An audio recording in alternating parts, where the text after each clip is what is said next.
What's going on? Happy April. We are finally in the heat of it. Fishing is opening up on all aspects, and figured we'd kick it off with a beautiful, beautiful location and a place that closes season, so you can't fish there year round. And that's going to be the Wachusett Reservoir. It's April 4th today. It is opening day of said reservoir. Now, we are not going to be fishing it today, but we do have a trip planned for first thing tomorrow morning. We're going to be leaving home base at 6 a.m. So pretty excited for that. We should show up and get there around like 7. So a little right after sunup, which would be perfect. It is going to be a drizzly, rainy day, or at least first part of the day start, but that's all right. We have the gear, and of course, we got to make the best with the time that we have allotted to us in the weather. So yeah, figured what we'd do is a quick little walkthrough of what we're going to be using to target these different fish species the Wachusett has to provide. And yeah, we got a couple different styles on how to do that, between the live bait, which we'll be using shiners, and also a bunch of different lures like spoons, rooster tails, spinners, some rip stops or crankbait, and yeah, a couple other different tactics as well that we'll be using. Our main target is going to be Lakers or lake trout, and other species of trout like rainbow trout, possibly brook trout, and I think I did see some tiger trout as well in there before. So as long as as well with smallmouth bass, largemouth bass, it can be a really good smallmouth fishery, believe it or not, too. But our main target is going to be the lake trout. And yeah, so I'm going there with 2 setups, and one's going to be my casting setup, and one's going to be my sit, wait, and bait setup. And for the sit, wait, and bait setup, we're going to be using my Slim Wave. Now, I do use this setup for saltwater as well as fresh, but usually my bigger category for fresh. This is the Slim Wave rod, 6'6", or no, my apologies, 7-foot rod, and it is a medium action, medium heavy action. Yeah, and it's very durable, well, more than capable to handle any large size lake trout or any other fish species we get in the Wachusett, indefinitely. And it's paired with a Stratic 5000, and yeah, this baby is a dream. This pole will be rigged up with my 30-pound braid that I have on, super slick, and then I also am going to have 25-pound leader line, and I use fluorocarbon, and it is whatever you get your hands on. I use the Blue Label Seaguar stuff, but yeah, and on the top, our quick easy setup of these little fish finder rigs, and then I put a bead so it doesn't allow the fish finder rig to slip over the uni knot. I always use a uni to uni, but I know guys like their FGs and other knots. I'm pretty basic and simple. And then down to a small hook, and I probably got at least, I want to say, a 3-foot leader line on that one. And that's going to be my bait rod, mainly for the shiners. And yeah. And then my secondary is going to be an Ugly Stick, Generation 2. And it's a medium action pole, 6 foot, and this one I want to be casting with, and it's paired with another Stratic, but a 3000 reel. And this one has 15-pound super slick, and we're going to be using 10 and 12, well, right now 12-pound main line, and we also have 10-pound fluorocarbon as well. Again, Blue Label, but whatever floats your boat, it all works pretty good. And then what we're going to start throwing for lures is a pretty unique little jig head, weedless, and pretty natural colors. But what I also did is I do my little custom touches. I put a pheasant feather on the back of this, and when this hits the water, believe it or not, and you do these little slight pulls, this feather makes this thing look like a crawfish. And I'm going to be mainly targeting smallmouth bass and, smaller species trout with this. This is going to be one of the first lures I throw. Not because I think it's going to be what's going to get it done, but mainly because I've been dying to throw this little thing, and there are a lot of fish species that I'm sure are going to love it. But aside from that, I'm going to be packing and bringing 3 cases with me. My first case is set up pretty simply. You know, I keep everything in these beautiful little fly cases, and I absolutely love this setup. So inside here we have an array of lures, different lures. And let me just fix this spoon. There we go. So in here you're gonna see we have a bunch of flies. We got some football jig heads at the bottom. Got some spoons up here, or no, up here on the I believe you're right. And yeah, I got also a little swim bait at the bottom, right here as well, you know, which we may throw. Yeah, that's a fun little case. Bunch of different jigs and twigs. And yeah, here's another actual crawfish setup. This one I like a lot. And you know, stuff like this is fun. Really good for smallmouth. I'm hoping to possibly, I know our target is lake trout, but I'm really hoping to pick up possibly a nice, maybe even a personal best smallmouth, you know, in the middle of fishing. So next case is going to be a swim bait case, and also another jig head case for the said swim baits. And you'll see, you know, nice setup. Got some NLBNs, got some basics, got some GTs down here at the bottom as well, and a bunch of NLBN jig heads, you know, that work really well. So we'll be bringing those too. Now obviously we're not going to be throwing everything we have, or we'll probably have the time, but you'd be surprised, I do get through it pretty good.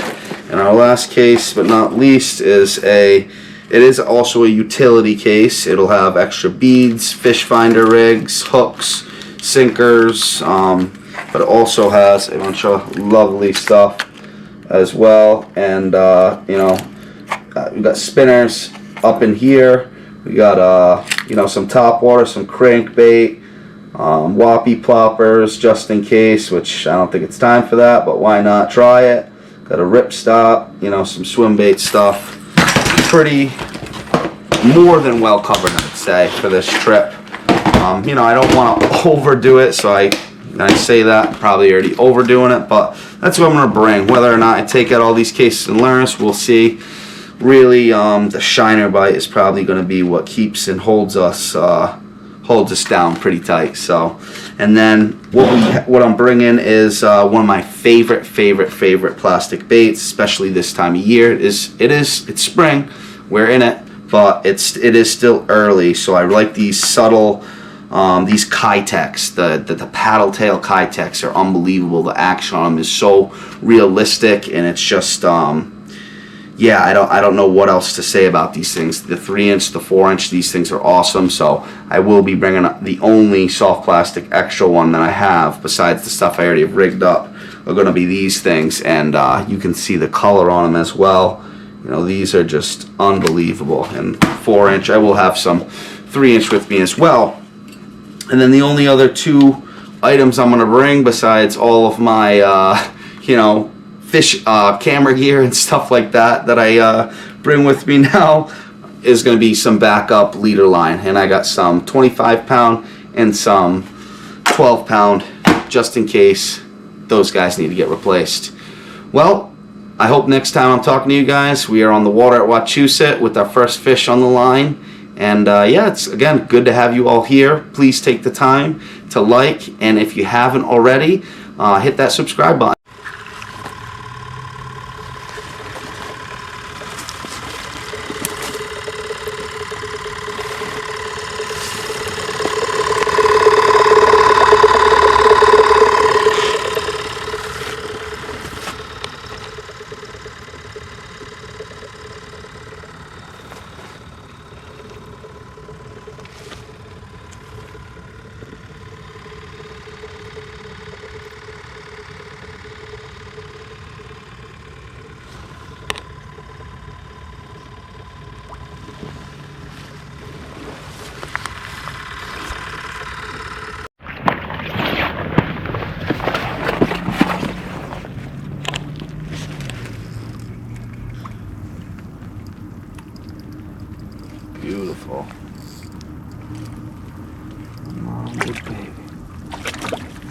biggest one I've ever caught.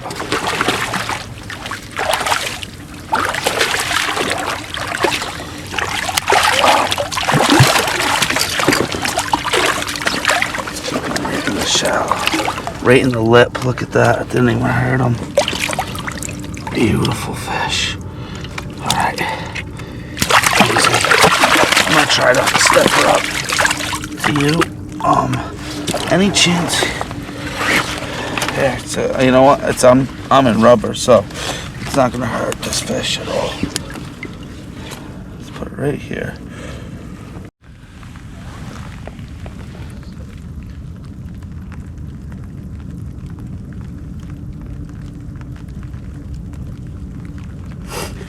Beautiful lake trout. Oh, oh. All right, let's get a safe release on this fish. Oh. Super muscular, wow. There we go. Holy smokes. What would you say this is? Probably like a 26, 20, something like that. Probably. Oh, for a little hook, man. Right in the lip, perfectly hooked. But it was tough getting it out. I'm gonna give this fish a little bit of time to rise before we release it.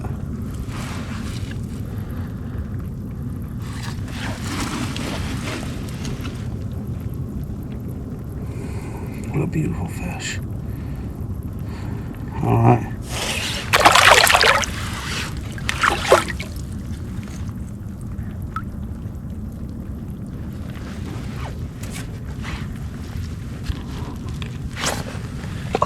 All right.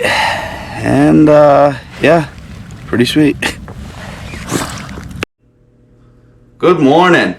So, it is April 7th. We are on the following day of said Wachusett trip. And as you can see, we had some luck.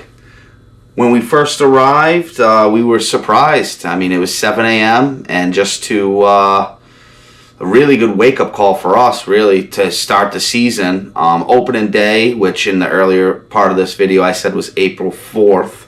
That was incorrect. Opening day was April 5th, which is with the Saturday, and the 6th, which is the Sunday, is what we actually fished. Due to work, I couldn't get out there on the actual opening day.